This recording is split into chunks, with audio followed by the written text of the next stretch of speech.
Hello, everyone. This is a random episode of That's Healthy, Right? If you've never seen the show or have no idea what I'm talking about, it's on YouTube. We do it all the time, usually with our host, Patrick Devaney. He's still here.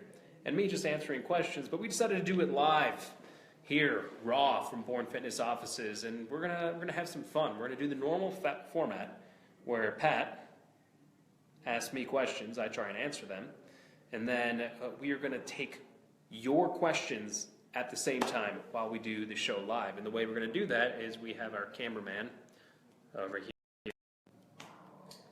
That's Jordan, the man behind the business. Sure. So, did you just throw up a shotgun? I believe that was hang loose. So what's going to happen is throw your questions at us. About anything fitness, nutrition related. You can ask us what our favorite cereal is, like happened last episode, and we will answer it, and we will get started. So Pat, you ready to do your intro? Let's do it. Jordan, you are now on camera and going off. So this is awkward, but it's the first ever live recording of That's Healthy, Right? Yep. Where we make sense of the news, so you don't have to. Beautiful. Beautiful. It's a great intro. You're so good at it. Didn't have to rehearse that or any retakes. And remember, it's the live version, so you can throw questions. The man behind the camera will feed them to us. Otherwise, we're just going to talk about what's in the news right now and make sense of it. I do have a few things. And okay. one of the most important things that I want to discuss is my newfound addiction to the show Mad Men. Okay. Okay. This definitely sounds like nothing to do with anything, but I'm interested to see where we're going to take this. No, but it actually is in regards to how it's affecting my sleep. Okay. Then we do have St. Patty Day coming up. We do. And I want to know how to prepare for that. Okay. Is there a way to not get pinched and limit calories so I can then go out and enjoy my time by drinking as much Guinness as I want? Okay. And then, kind of most importantly for me, is exercise putting a damper on my sex life? On yours specifically? Yes. We're going to talk about your sex life today? Well, all right, so today in the show, we're going to be talking about not Mad Men. And we're talking about how to drink more alcohol. I don't need your live response. And we are going to be talking about Pat's sex life, apparently. It's just going to get all sorts of awkward. All right, so I will answer any of your questions. Instead of doing our normal reader question at the end, you can ask a question. If no one asks a question, we won't take it personally. We've got other ones waiting, maybe. I do. But, all right, so I'll jump right into it. Like I said, and the reason why this article is so kind of caught me off guard a little bit, because I have been hooked on Mad Men. Okay. And hence, I watched multiple episodes because I'm on Netflix. Right. And that led, when I was reading this article, which basically came from Self, okay. That it's in regards to how sleep affects your weight. Okay. Okay, and what they basically said was, being tired throws off hormones that control appetite, leaving you hungry all the time, which is a problem that I do have. Not only does your tired brain crave food, but it craves sugary, salty, fatty foods specifically. Sleep deprivation can also slow down your metabolism. And with me staying up ridiculously late now because of Mad Men, and I know you get up every day at 4:30, is there any truth to this? And is it something to be concerned about if you are trying to lose weight and or in general, if you're just trying to maintain or whatever it is? Can sleep really affect those cues? 100% truth. Yeah, 100% truth. We have so many diet books out there that focus on don't eat gluten, don't eat dairy. And again, if you have allergies to these things, don't eat them. An allergy is an allergy. I am allergic to grass. If I were to rub myself with grass, I'd blow up like a blowfish. It's a bad analogy. But it's an allergy. The same thing happens if you're allergic to dairy, if you're allergic to wheat, if you're allergic to gluten. But most people are not. Like less than 2% of people are allergic to it. Or if you don't feel good when you eat those foods, don't eat them. But instead of focusing on these magic bullet cures, don't eat carbs, don't eat fat, protein's going to blow up your kidneys. None of those are true.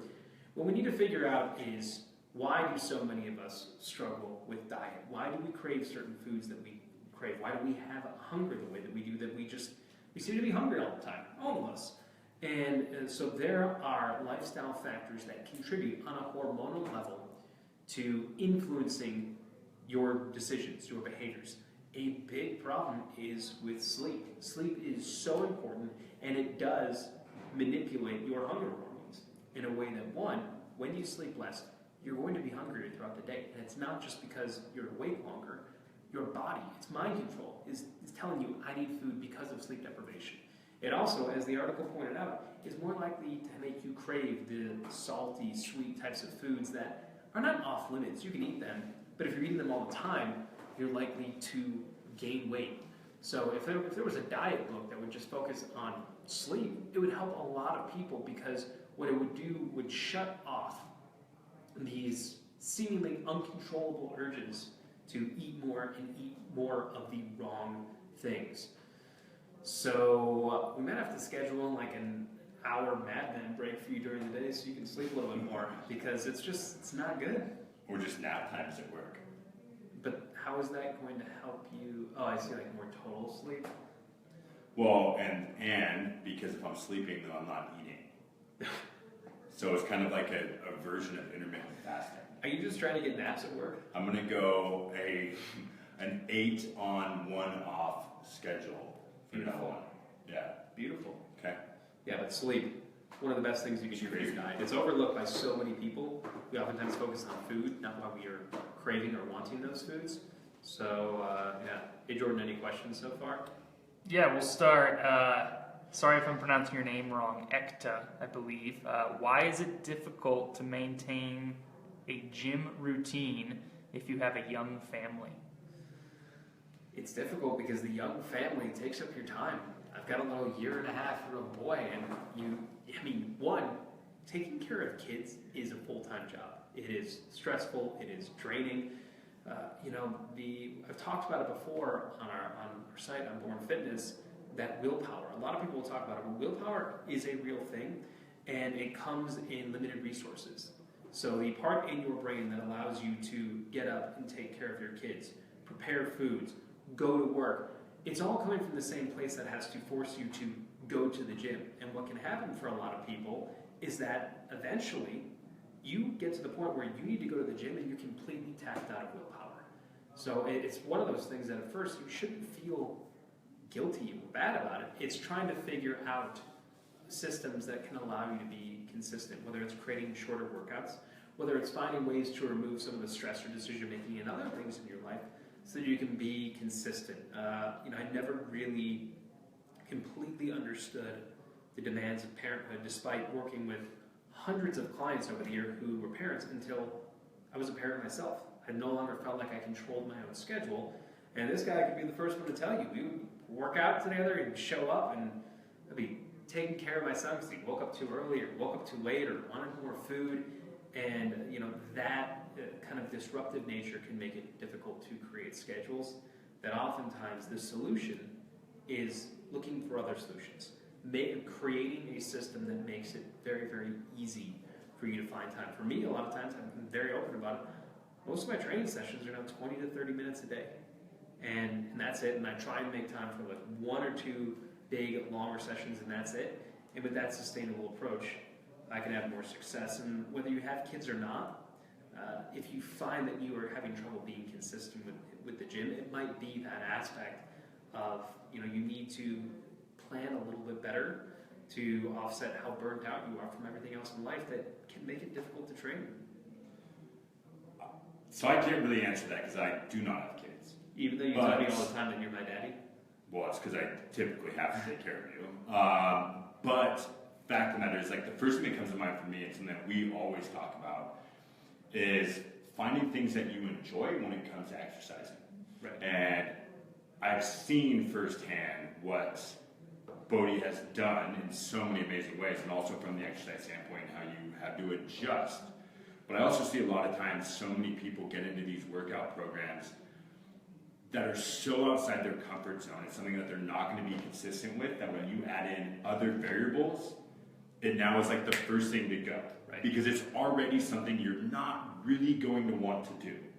And then what that makes me think of, and at first, when I first saw it, especially being a typical kind of meathead, was you see all these families or these workout programs now where it's like the mom in the living room working out, doing lunges while holding her baby. And whether or not that's right or wrong, and I know you know what I'm talking about. I know exactly what you're talking about. There's something that's kind of like good on that, with that, because they are finding time to do something with their children, making it work, and they're having fun doing it. So from a consistency standpoint, that's getting a lot more done than maybe going to the gym once a week when you're down and out. Then you're already beating yourself up for not going. There's certain ways in which maybe trying to find something that you really enjoy as a family that could work as well. So you're telling me I should start bench pressing the intern? Or me. You're too heavy for me, man. Jeez, man. Can't handle that. That's rude. If you have questions, keep dropping them, keep asking them, and we will keep going on with the latest stories this week. So what else do we have? The next one, coming from Women's Health. Oh, we're talking about drinking right now. I was trying to see if I could find an article in there from you. But this one came up, and I really started to think about it with St. Patty's Day coming up. And the whole topic was, is there a smart way to booze? And the idea was basically that limiting calories throughout the day in order to save room for alcohol, is that a good or bad idea? Okay, what'd they say? Their concern was, health hazards aside, saving your calories for alcohol is not even smart for weight loss, since missing just one meal slows down your metabolism. And the bonus bummer, quote unquote, which I kind of like that. Bonus bummer. You're more likely to store any bar food that you eat as fat, since your body is working to burn off the booze first.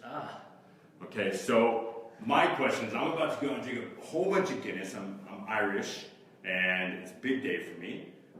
Is there a smart way to approach it, and or is this article correct, saying to maintain your meals throughout the day and then try to find lower calorie alcohol? Yeah, so the bigger picture here is that, like, an article that is telling you that if you miss a meal, your metabolism is going to slow down is a lie. It is a blatant, bald-faced, I don't even know what that sentence means, bald-faced? Blatant bald face. I've heard bald-faced, maybe I'm just using it wrong, but it's a lie. It is a lie, is a lie, is a lie. Your metabolism is influenced by many things, by your body type, by the amount of body fat or muscle that you have on your body, and the types of foods that you eat in a day. And by types, I mean the macronutrients, your proteins, your fats, your carbs. That is going to influence, because there's something called the thermic effect of food. So essentially, your body metabolizes different foods differently. So it metabolizes the type of food, but it does not metabolize the frequency of food.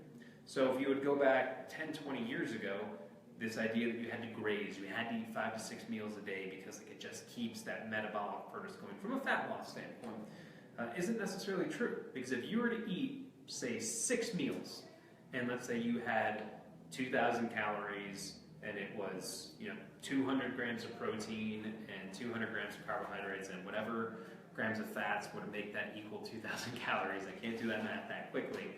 It'd be like 1,600 right there, so you have like another 400 calories for fats. So it would be, like 45 grams of fat? It'd be like 45 grams of fat. I had to figure it out. Yeah. So it'd be like 200 grams of protein, 200 grams of carbs, 45 grams of fat. If you then have those same 2,000 calories spread across, say, 4 meals, same breakdown. In the total day, you ate 200 grams of protein, 200 grams of carbs, 45 grams of fat. From a metabolic standpoint, fat loss would be the same.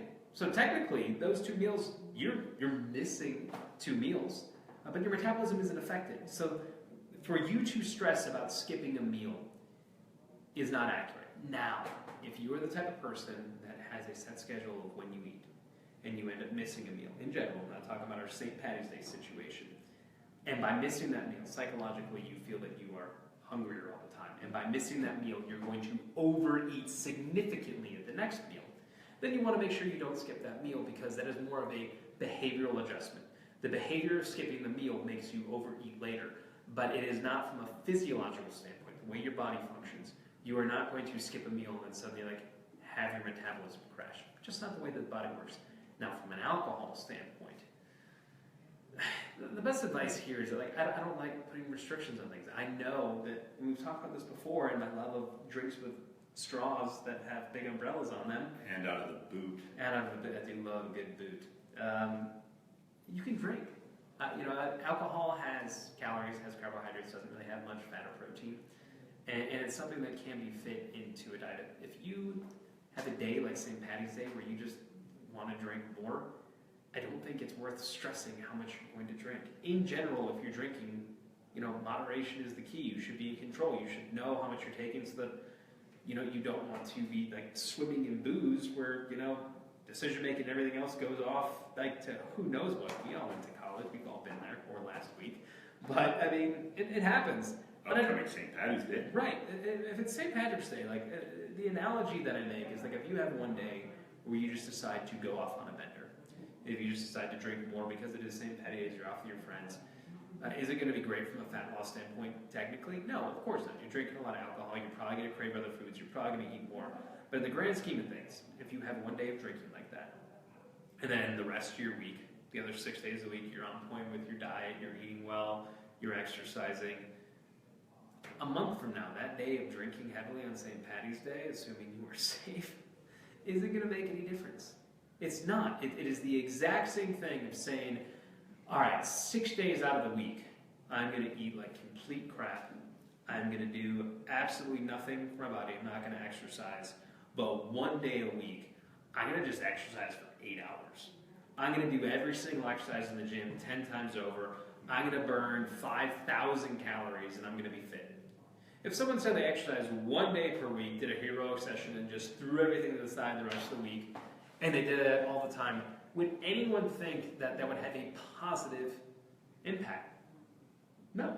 So if you have one day of drinking where you're just going out because it's a social thing and you're having fun, and the rest of the week and the rest of the month it's not the way it is, the reality is it's not going to have any impact on you. It's not going to throw you off. So if you're someone who celebrates St. Patty's Day, I say go and celebrate. Enjoy, be safe, be responsible, but you shouldn't be thinking about your diet when you're going to do it. It's like the people who don't want to eat birthday cake on their birthday. It's your birthday. Eat the cake. Eat the damn cake. You had one birthday where you didn't eat the cake. It happened. It was there. Rub that in. We need extra cake now. I know. It's not your birthday. Do we have But soon it is. another... Are you going to celebrate your birthday on the show? No. Do we have another question? Yeah, from James. How do I avoid getting shin splints? Eek. I hate shit splints. Yeah. It's painful. Do you have any tips from your athlete days? I never really suffered from them. I do yeah. know that I saw a ton of guys and ice cupping their shins, but as far as preventing them, I am not the person to ask on that. All right, so a couple things. One, a lot of times the shin splints are issues with your calves. So you want to make sure you stretch your calves, and you want to make sure that you foam roll them, or use a tennis ball or a lacrosse ball. Hit in there, it's not going to be comfortable. Also, the bottom of your feet. A lot of times the tightness is that you don't even realize if you were to roll on a lacrosse ball with your feet, it hurts. The other thing is that you want to create a little bit more mobility in your ankles. So sometimes it can be that the foot strike that you are having is causing issues. So your gait or the stride length could be off. But that's not, I can't see what your stride length is. But what I would do in order to help with some of the mobility is do the ABCs with your feet. So draw them A, B, C with your feet. Just you can even do it at work, sitting at your desk. You're going to find that the area where you feel pain in your shin splints is going to it's going to burn. It's going to feel bad, but what it's going to do is it should help a little bit. So the foam rolling or lacrosse ball on the calves, paying attention to your stride length, your gait, maybe having someone check that out. And again, sorry, I can't see it. And doing those ABCs maybe like 3 times a day with both legs or both feet should help out. The demonstration of the ABCs is just amazing. I can't show my feet The right A, now. the B. I'm Not a only visual that, person. I also think that I can't answer that because shin splints, generally you're talking about your gait, your stride length. That required me to run, and I don't do a lot of running anymore. You played football though. Yeah, but played football. I don't have those issues anymore. You were tight end. You had to run down the field. Yeah, I ran enough then. My knees hurt. That's a whole separate issue. So I would highly just recommend don't run. Just don't do cardio. That's my advice, but I would rather listen to him on that one. I hate running too. I can't lie. So, okay. back to the topic, last one. Oh my goodness, this is the one on your sex life. Correct. I don't even know where this is going to Right, go. so Nicole was telling, a new study came out this past month, published in Medicine and Science and Sports and Exercise. Okay. Okay? And this article came from the New York Times, but the researchers at the University of North Carolina, Great Chapel university. Hill, Beautiful yes, campus. Not as good as Boulder. they decided to ask active men about their sex lives. Okay. Okay? And there was a clear pattern. The men whose exercise routines were moderately or light in intensity, or moderate or light in intensity or duration, were far more likely to report moderate to high libidos than the men whose workouts were especially prolonged or intense. So, my concern was, I'm over here, I don't run, but I like to be intense in the gym. Is that affecting my sex life? Were you one of the subjects? Is that, or because Were the you bigger one of the issue for subjects? me here is I always have trouble with, no, I was not. And I have trouble drawing the correlation of some guy that's just responding on a scale of 1 to 10. I don't know exactly how they went about this study. Right. But to me, in my mind, it's like I automatically throw skepticism at it because it's not very scientific. It's just some guy who's working out part-time saying he's going home being a road warrior in the bed.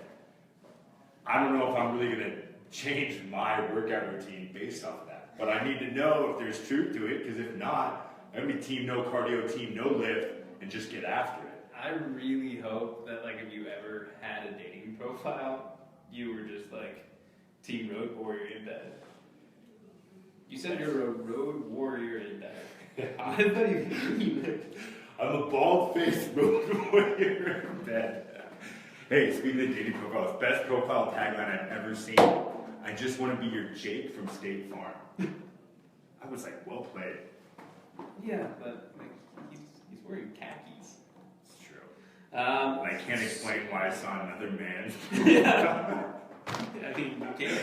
I'm not going out. Anyways, That might be the problem. so the hard part here is I have not read this study, but in general, any type of study that is correlational, based on survey data, has so many holes that all it does is leave us with more questions than answers. And it's the reason why it's very difficult for a lot of people who read articles or we publish stuff on a daily basis that, they might be jumping to a conclusion. This type of study should probably lead to 3 to 5 additional studies that would be able to answer the question, is intense exercise dropping your libido? Because in general, exercise is very good for your libido, unless you are overtraining. And we've talked about this a little bit before, but like overtraining is something where you are literally beating yourself into the ground, where you're on a day-to-day basis, you have signs of that mimic almost depression. You can't go to sleep, you're feeling down, you have a lack of appetite. When people beat themselves up from a physical standpoint, it can drop libido. The same thing that it could be the people they brought that were intense exercisers could have been manipulating their diets in bad ways. It's something that we've talked about. People who go very, very low carb and strip out those carbohydrates can have a drop in testosterone and can have a drop in libido. It's what happens if you see bodybuilder competitors. They will talk about, like, as they get further along in their show prep, sex drive drops. Yeah. So not knowing who was in the study, not knowing the methodology, makes it very difficult to know if this is actually a byproduct. In general, though, exercise, intense exercise, being fitter, being healthier, having more muscle, are all positively associated with your sex drive, with libido. So then you can rest well at night. Hopefully, you will rest more at night than you are with your It's nap. actually going to rest less now because now I have an excuse. It's not my workouts. But I will let you know that a lack of sleep is one of the biggest drops in libido, sex drive, testosterone. Yeah, because you're spending the rest of your time eating sugary, salty, fatty foods. It makes sense. Got it. Jordan, do we have any more questions or one more to get in before we call it a session? Yeah, from Graham. I think I'm saying that right. I'm at a full-time school and part-time work, as well as being a dad. I keep gaining weight, but my diet is okay. Any idea why? Can stress do that? I think before you jump on that, the one thing that, and I read this a lot in a lot of the profiles we get with clients. Right. Is when people say their diet is okay. Like, what does that actually mean? Yeah. And I can only relate to that. I can't relate to your circumstances because that's a very, very busy schedule. You're superhuman, man. Superhuman there. But I will say one of the biggest things that has helped me is it can kind of, from time to time, I don't consistently track my macros. But when I always feel like my diet's okay, and I'll do a random check for a week to look at my macros, oftentimes I'll either be way over on what I think I'm at, or even way under, that I assume that I'm eating whatever. I want to be ideally around 3,300 calories, but I go and I track it for a week and I think I'm diet. And do you have 3,300 calories because your number is 33? 3,333 calories a day. But I'll look at it and actually kind of getting a true, realistic, because if something's not working, you're gaining weight, it really makes me question, is the diet okay? Right. And it's not an attack on you, it's just more, in general, when people say that, that's the first thing that comes to mind for me is, what does that even mean? And what is okay? Right. I mean, research shows that people will underreport their eating by up to 40 to 50%. So it's not a you thing. I mean, it is a general thing. And what can also happen is and generally over-report what they exercise. Yeah, so it's like that double-edged sword that you're like, you're eating more than you think, and you're exercising less than you think. It's not a good equation. But in your situation, let's say hypothetically you are on point, you're not tracking your macros, but what you are eating is good, it's healthy. There is this misnomer that because you eat healthy foods, you can't gain weight. And this has been started, it's not a knock on it, because plenty of people follow great diets, but on something like the paleo diet, for instance. Not the way that it is taught. The people who understand paleo don't teach it that way, but the way that it is applied is people think, I have these food groups that are okay, I have these food groups that are not okay, I can eat as much as I want from the good food groups. So you're eating all the right things, fruits and vegetables and lean proteins, and you're not having any processed food. But if the quantity of what you take in is still too much, you're going to gain weight. So you look at what you're eating, and it's like, there is nothing bad. I don't have dessert. I do everything right. But at the end of the day, we can try and ignore the idea of calories in, calories out as much as we want.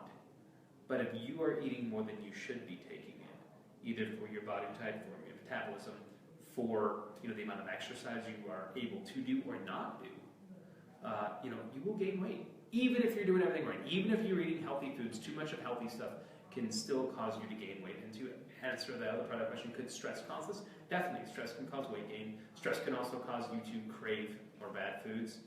It can slow down from a metabolic process, how things are handled in your body. So stress could be influencing all this, but it is more likely that either you are eating too much of the good stuff, or just eating too much in general and not being aware. So something we do with all of our clients is for a week, we just haven't tracked everything. And beyond that week, they don't have to track it again. But you will be surprised oftentimes if you're really being honest with yourself and not lying, and you pay attention to what you eat, you'll see simple adjustments, or you might just be shocked at how much you are eating.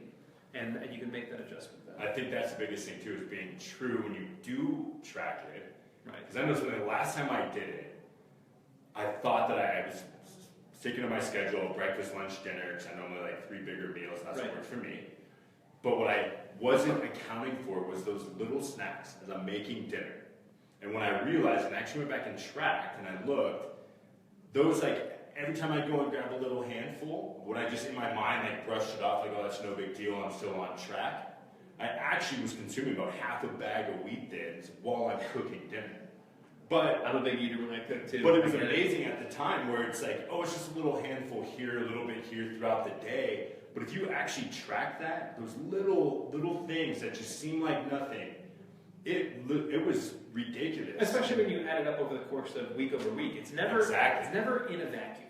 Correct. Fat loss does not occur in a vacuum. You eat a little too much this day, a little too much that day. Because everyone likes to look at it as just one day. As if today I am good, but tomorrow I'm bad. Today I was good, so it's okay. Fat loss occurs over time. It's over a week, it's over a month, it's over 3 months. So understand, I've done the same thing. I love right now, I don't know when it happened, but Rice Krispie Treat cereal is back on the market. It's back on store shelves. I love just like cereal, cold cereal. Usually the stuff that's not so good. You mean And- Snap Crackle Pop?